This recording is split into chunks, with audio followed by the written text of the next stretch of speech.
Hey friends, welcome back to the cabin, and today I want to share with you my beginner-friendly sourdough rustic roll recipe.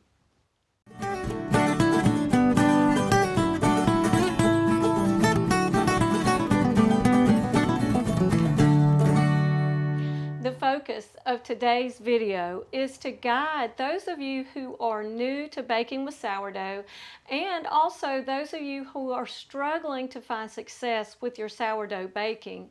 My goal is to take out the stress and the confusion and make it simple, easy to understand, and most of all, we want to make it enjoyable. To start with, I'm going to go ahead and cover each of the ingredients that are going into this recipe today, and I'm going to do it in chronological order, and I'm going to lay out exactly why we use them and what each ingredient actually does in the dough. Knowing why an ingredient is added and knowing how it works in the dough is going to help to make you a more confident baker. But now we'll leave a timestamp below if you want to skip all of that and just get straight to the recipe. The first ingredient is going to be your sourdough starter. Now your starter is the energy that gives the rise to your dough, and how that happens is the yeast and the bacteria that are in your healthy starter are going to feed on the sugars in the flour, and as a result of that they're going to give off gases, which is going to cause expansion in your dough. Or you see the same thing when you feed a starter and it begins to wake up and rise in the jar. It's the same process. It's those gases that are expanding and rise in your dough and gives you, and especially some of those beautiful rustic sourdough large loaves and breads that we've seen, the large bubbles and open spaces in there. So I want to go ahead and just kind of walk you through how I actually work with my starter. And my starter, I've kind of trained it to work with my schedule, or I've learned to use it kind of around my schedule. And you will be able to do that with your starter as well as you learn how to plan your day around your baking. So what I would do is, if I baked on a certain day, as soon as I took that starter and put it in the bowl to begin mixing with the flour, I'm going to set it aside for just a short time while I get my dough mixed up and ready to rise or to have a rest. Right then I'll feed it with a good high protein flour and also some good distilled water. I'm going to stir that in well. I'm going to cap it loosely and set it in the refrigerator right away, because I want to go ahead and slow down the consumption of the sugars in that starter. So if I get ready to bake the next day, and that's where we're going to pick this up like it's today, in the morning when I get up, I will go ahead and take my starter out, set it on the counter, and as it warms up, it's going to wake up and start consuming, and that's when you're going to see it rise and become full of bubbles. Now if your kitchen is a little bit on the cooler side, this can take a little bit longer. If it's like mine usually is, somewhere around 75 degrees, we're looking at a couple of hours, give or take. Now what you can do if you have a colder kitchen is you can set it in your oven with the light on in the oven, or a pilot lit oven as well, where there's a little bit of warmth, and that's going to help to wake up your starter, and it'll be hungry. It's been asleep. And so I fed it the night before, the day before, put it to bed so it couldn't have its supper, and then the next morning when it wakes up, it's ready to start feeding on those flours. So that works for me. Now if I don't have enough starter, I didn't have quite enough for today, I went ahead and fed it again as well as soon as I took it out of the refrigerator with a little bit more flour and a little bit of room temperature water, so that we're actually going to have plenty of active starter when I get ready to start this recipe. The second ingredient that we're going to add to our bowl is our water. The most important point that I can stress about your water is that it must not be chlorinated water. Your starter is full of live active microbes, and chlorination is actually put in the water system to destroy microbes. So we don't want all that hard work to be lost with our starter, so we're not going to use chlorinated water. Now you can use well water, you can use filtered rainwater, or you can use distilled water. All three of those work very well. You can leave out your water, if you have tap water, you can leave it out overnight and allow the chlorine to evaporate, but there is another additive that some municipal systems use that I believe is called chloramine, and it does not evaporate. So unless you know which one you have, that may not be a good idea as well, because it can set you up for failure. And the whole point of today's video is to set you up for success. The third ingredient that we're going to be adding is our flour. Now today I'm concentrating on store-bought flour, not fresh milled flour, because if you're new or you're struggling, we want to find success, get us comfortable making that, and then we can start venturing out to some more types of flours, grains, fresh milled, and such as that. But we're going to stick with store-bought milled flour. And I highly suggest that you buy good quality bread flour, absolutely unbleached, because the same principle with the water can somewhat apply with bleached flour. So we're taking out the negatives, we're going to keep the positives. So we're going to go with an unbleached bread flour, such as King Arthur, or I like the Bob's Red Mill artisan flour. And the reason you want to go with a bread flour is because of the higher protein content. The higher protein is going to give you a better, stronger gluten structure, which is also going to help you in that rise when those gases are released inside the dough. So those are all positives that we're going to try to develop to help us to be successful. Ingredient number 4 is diastatic malt powder.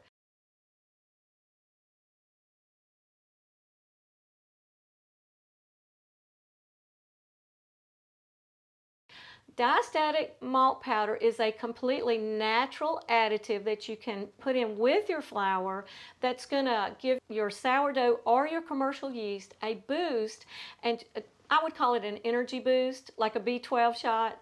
That's just going to help it to be even more prolific, and it's going to just help with the success of your rise. So that's what we're focused on today, is having success. So I would highly recommend it. If you can find it, you might probably have to order it online, but it will help in another step towards being successful with our baking. The last ingredient is going to be salt. Now, I do not add my salt at the beginning. I actually add it after a rest period before I start kneading. But let's talk about what kind of salt that I prefer, and that's going to be either a Redmond real salt or a pink Himalayan salt, or you can use a canning salt. I would not use a table salt because of the anti-caking additives that are in that. Salt can inhibit the activity of the sourdough, and our whole focus is to have a very active sourdough, so we don't want to add it right to start with. We want the yeast and the bacteria to be feeding aggressively on the flour in the dough before we add the salt. And I'll show you in the recipe as we go through that how I actually add it later on to be sure that I get it mixed evenly within the dough.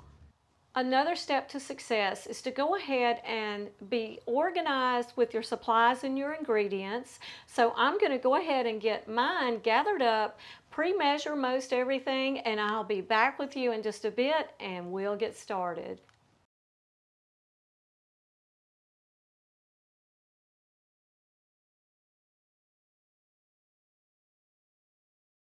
I'm going to start with going ahead and pouring in about 3/4 of a cup of water.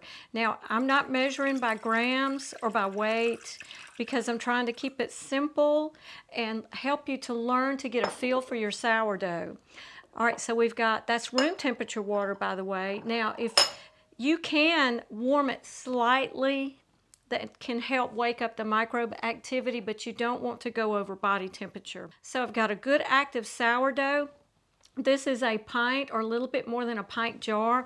We're looking for about a cup, so I'm going to use about half of this.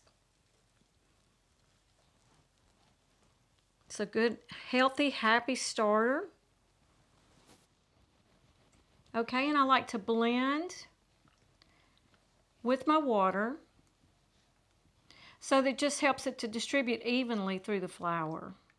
So now I'm going to go ahead and start with 2 cups of flour. Now the recipe is going to call for more than that, but I want to go ahead and start with this because flour can have varying amounts of moisture in it.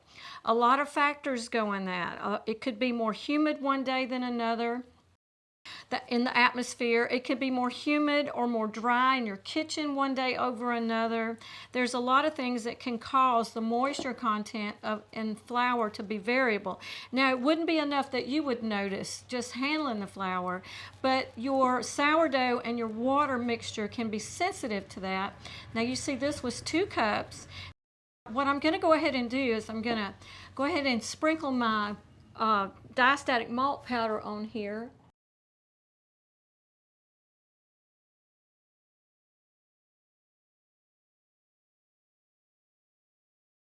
Just sprinkle it over this, and I'm also going to change to my dough scraper, my bowl scraper, because at this point I don't want to get my hands in the dough. I want to go ahead and just use my bowl scraper to do my mixing. So this is a tad bit sticky, so I'm 2.5 cups would have been too much. 2 cups is not quite enough, so I'm glad that we started with just the 2 cups. So what I'm going to do is actually just sprinkle a tablespoon at a time until we get it to where I like it, which is not super sticky, but I don't want it really, really dry either. Sourdough loves moisture. Sourdough starter loves moisture. Not too much, but definitely it doesn't like a lack of moisture. So that's why I want to make sure that I don't get this too dry, but still have a workable dough. This is the point that I like my dough. It's not overly sticky, but it's definitely not dry. And this is a good point to set it aside for its autolyse.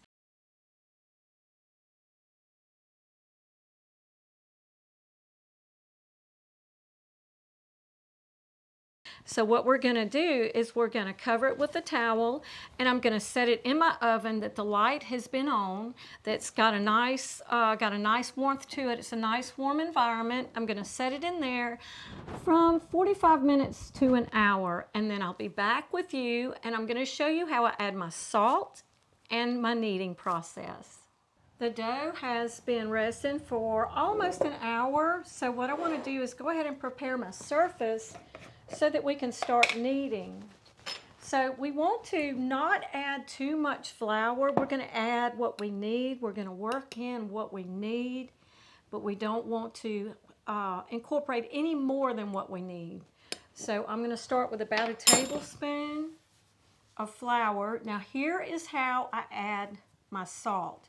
I'm going to sprinkle a little bit of it right here in the flour that we're going to use to knead.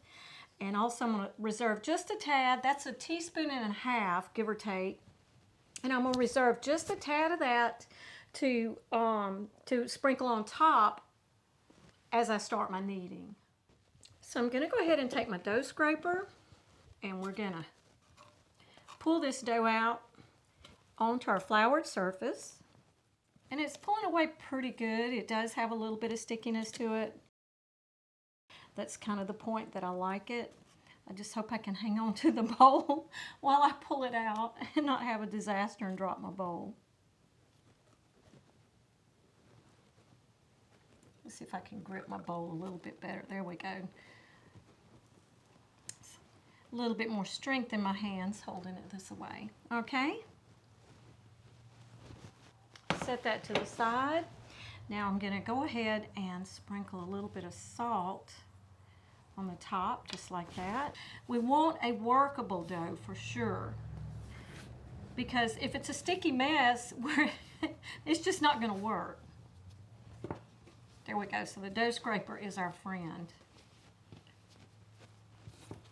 Now I'm going to just use my fingertips to start with in the kneading process. And this should take about 8 to 10 minutes. Now it could take a little bit less actually, because the auto-lease is allowing the gluten to go ahead and start developing. And I can tell by the feel of the dough that there is some gluten already developing. Okay, so I'm going to go ahead and shake this little bit of salt that's left, kind of pat it down in there, and we're going to work it. And I probably should have rolled my sleeves up. But that's okay. We're going to leave them down now because we just got started. And you see that I haven't added any more of the flour than what I had put on here. And the dough is not sticky. Now I may have to add some as we go a little bit. If it starts to get a little too sticky to handle, you can see my hands. There's not dough stuck all over them. I also like to just take and clean up the surface, and I can feel that it's trying to stick just a little bit. So we're going to go with like a half a tablespoon of flour.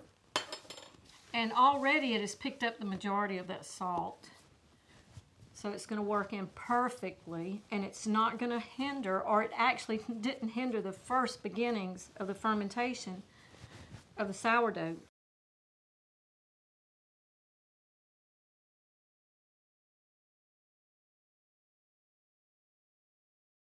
What we're looking for is we're looking for a smooth, elastic dough. One that's not sticky, one that's not dry, one that has almost a sheen to it. And you can see actually the smoothness of it, and you can see the elasticity, how it wants to bounce back a little bit. That's exactly what we want.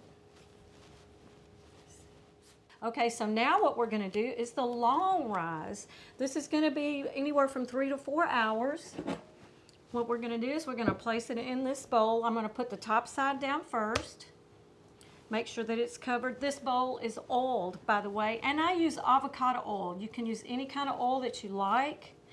I just like avocado because it has no flavor. And we're just going to make sure that there's a little bit of oil all over the surface of the dough, and that's just going to keep it from drying out. I'm going to place it back in my oven with the light on, and I'll be back with you as soon as we reach that doubled in size point. The dough has nearly doubled in size, but before I take it out of the oven, I want to go ahead and prepare a baking pan. So I've got this cookie sheet right here, and I've placed a layer of parchment paper. And one thing that I'm going to do is I'm going to sprinkle grits on the surface. Now you can actually do cornmeal, but I'm out, and this was kind of a trick that I did kind of stumble across because I've been out of cornmeal. I actually like the grits better. They're a little bit coarser. They raise the rolls up just a little bit higher off of the parchment paper and allow the air to circulate under there, and you get a nice crust on the bottom. So let's move our baking pan out of the way, and let's go ahead and take a look at our dough. Wow, that is beautiful. That is perfect. It's actually just a little bit over doubled in size. And here's the wonderful thing. My sourdough starter was so healthy and so active that this actually happened in about 2.5 hours rather than the 3 to 4 hours. But I'm going to do a little test to see if I think it's sufficient. We're going to poke, and if the indentions actually stay, look at there, they did. The indentions stayed. So that is a wonderful sign that your dough is ready. Now you don't want to overproof it. So this is perfect. That's one reason why you want to actually keep a check on your dough. And when it gets to a point where you think it's double or just a little bit more, that's the perfect time to take it out. Now we're going to shape our rolls. So I'm going to go ahead and dump the dough gently now. I don't want to deflate it. I'm just going to loosen it and allow it to, I'm going to try to make it a little longer as it falls out of the bowl. because I want to cut the rolls a certain way. Kind of lay it out elongated. There we go. Oh, I love it. That is just what I'm looking for. Okay, so now today we're going to actually make 8 rolls. You could actually make this into 6 larger rolls, which would be perfect hamburger buns. So let's go ahead and this is called a bench scraper. This is a perfect cutter. So we're going to cut down the middle, kind of separate it. And we're going to try to do this again. So we're going to be working in halves. Now this dough is a tad bit sticky, but if you look, it's not sticking to the surface. You can see the bubble there as I push down. Good sign. I'm going to roll it like this out of the way. Same here. This one over here is kind of out of camera shot.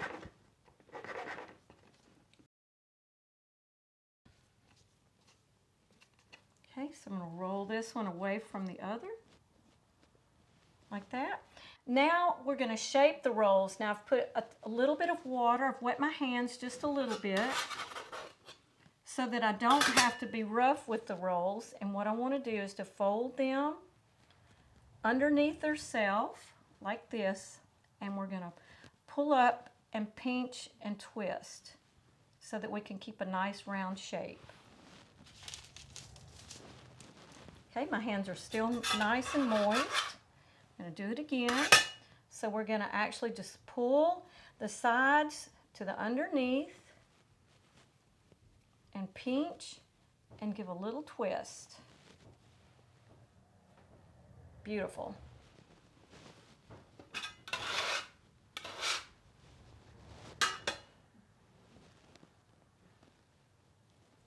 Pull your sides underneath.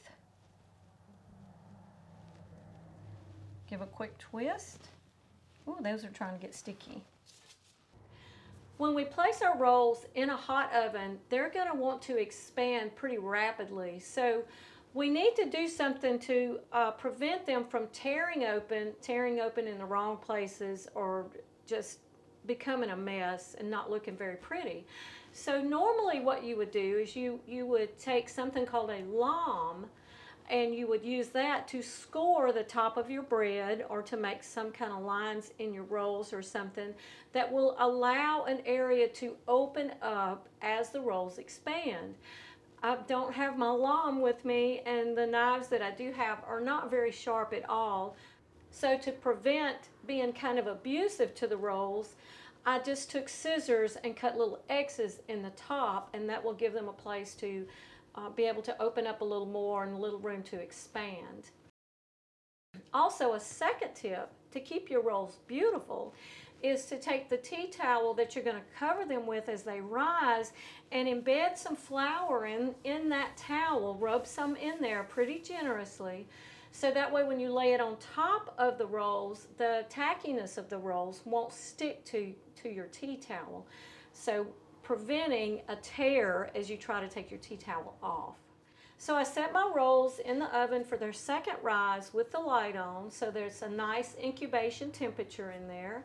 And this should take anywhere from an hour to an hour and 15 minutes, but it may take less because, as we saw earlier, my starter is very happy, so it may take a little bit less than that, so we're going to keep an eye on it. And I'm also going to take them out about 20 minutes before I'm ready to bake them. And I'm going to preheat my oven to 425 degrees. While it's preheating, I'm going to be heating a stainless steel pot with some water on the stove, and I will actually put that in the oven with the rolls. When we place them in there, that steam is what's going to give the rolls a beautiful, wonderful crust on the outside and a nice center on the inside. So it's time to put the rolls in the oven. The oven is at 425 degrees. I'm going to set the timer for 15 minutes, but we're going to watch from that point on until they reach that dark golden brown color, the perfect color for a crusty rustic roll. we're going to take them out and we're going to set them on a cooling rack and allow them to cool completely before we slice into them. Now you can spread butter on the warm rolls prior to that if you want to.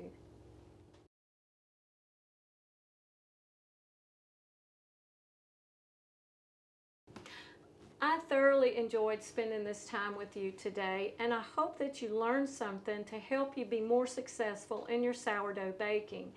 If you have some questions, feel free to leave them in the comments below, and I'll try to answer them as best I can or find the answers for you. If you did find value in this video, don't forget to give it a thumbs up, and if you're not a subscriber, I invite you to subscribe. One of the most important things, though, that I want to leave you with today is don't ever forget that your Heavenly Father loves you. And we'll see you on the next video. God bless.